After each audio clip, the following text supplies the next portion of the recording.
apa yang kita kisahkan atau ceritakan saat kita berkumpul bersama.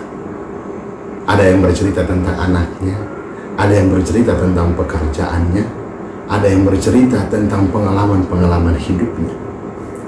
Dan seringkali juga kita dengar orang bercerita tentang makanan.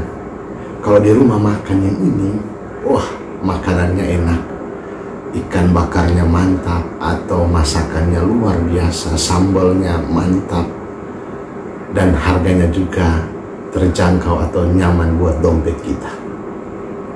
Akhirnya orang lalu mulai tergerak, di mana itu, tempatnya seperti apa, dan seterusnya.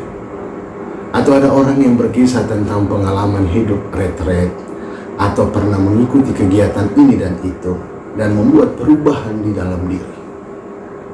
Kisah-kisah itu kemudian kita bagikan kepada orang lain, bukan maksud untuk menggurui, bukan untuk menyombongkan diri, tetapi mengajak supaya orang lain juga mengalami pengalaman yang sama, supaya orang lain juga mengalami sukacita yang sama. Maka Bapak Ibu saudara-saudari yang terkasih, meskipun demikian, ada orang yang pelit untuk bercerita, ada orang yang enggan untuk berkisah atau memberitahukan kepada orang lain. Sederhana saja, misalnya minyak wangi kita harum dan buat orang senang. Kira-kira parfummu merek apa ya? Kita kadang memberitahukan, tapi lebih sering kita bilang, kepo, buat apa? Ada deh. Dan masih banyak lagi pernyataan-pernyataan. Saudara-saudariku yang terkasih, sukacita, kegembiraan selayaknya kita bagikan kepada semua orang. Apa yang kita alami hendaknya juga menjadi bagian bagi orang lain. Begitu pula dengan kisah keselamatan yang dikisahkan oleh para nabi, yang kita dengarkan dalam kitab-kitab suci atau dalam pengajaran-pengajaran. Keselamatan itu bersifat universal, maka kita pun diajak untuk belajar, terutama dalam tokoh-tokoh yang kita dengarkan dalam bacaan hari ini, untuk belajar mengantar orang lain bahwa keselamatan itu datang untuk semua orang yang percaya pada Yesus Kristus.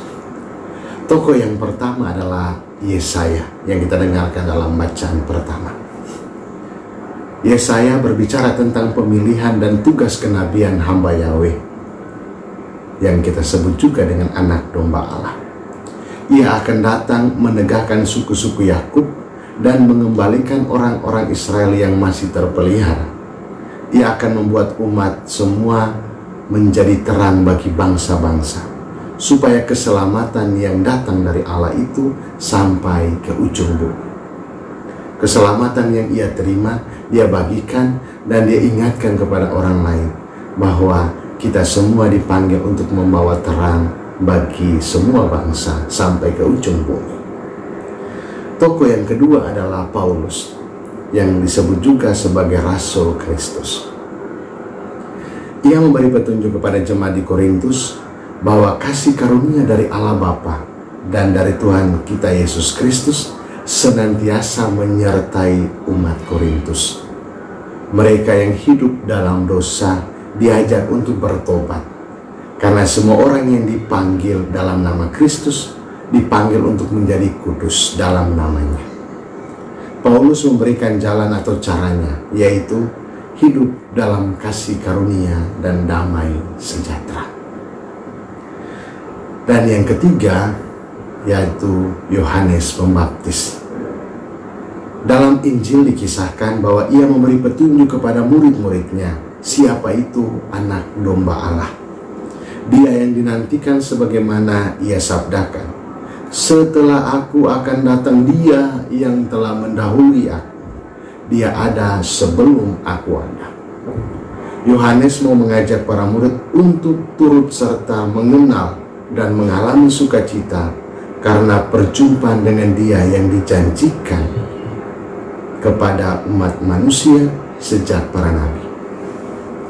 Ia yang datang menjadi cahaya keselamatan bagi semua orang sampai ke ujung bumi.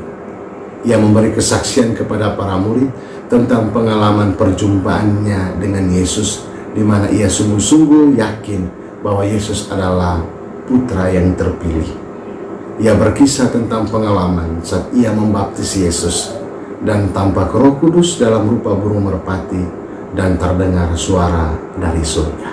Saudara terkasih, Yesaya memberikan kesaksian tentang hamba Yahweh yang datang membawa keselamatan sampai ke ujung bumi.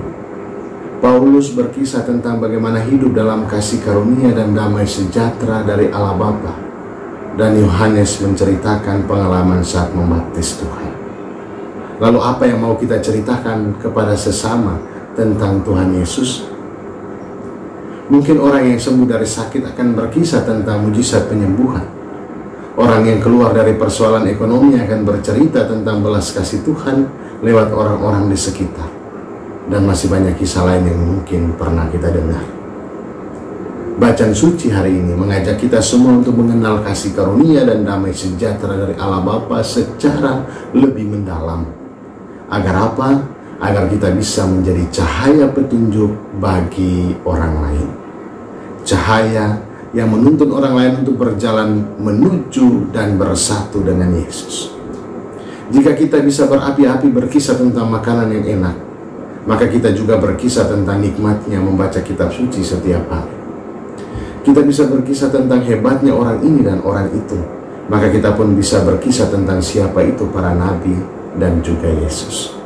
Saudara-saudariku yang terkasih, mari kita sadari bahwa keselamatan dari Tuhan ada untuk semua orang. Maka pengalaman hidup dalam kasih Tuhan menjadikan kita agen keselamatan bagi siapapun, agar semakin banyak orang mengenal Yesus sebagai anak domba Allah yang menghapus dosa dunia. Mulailah dengan menjadi cahaya penuntun di dalam keluarga kita, dalam lingkungan hidup kita, dengan kisah-kisah dan pengalaman hidup kita yang dibagikan.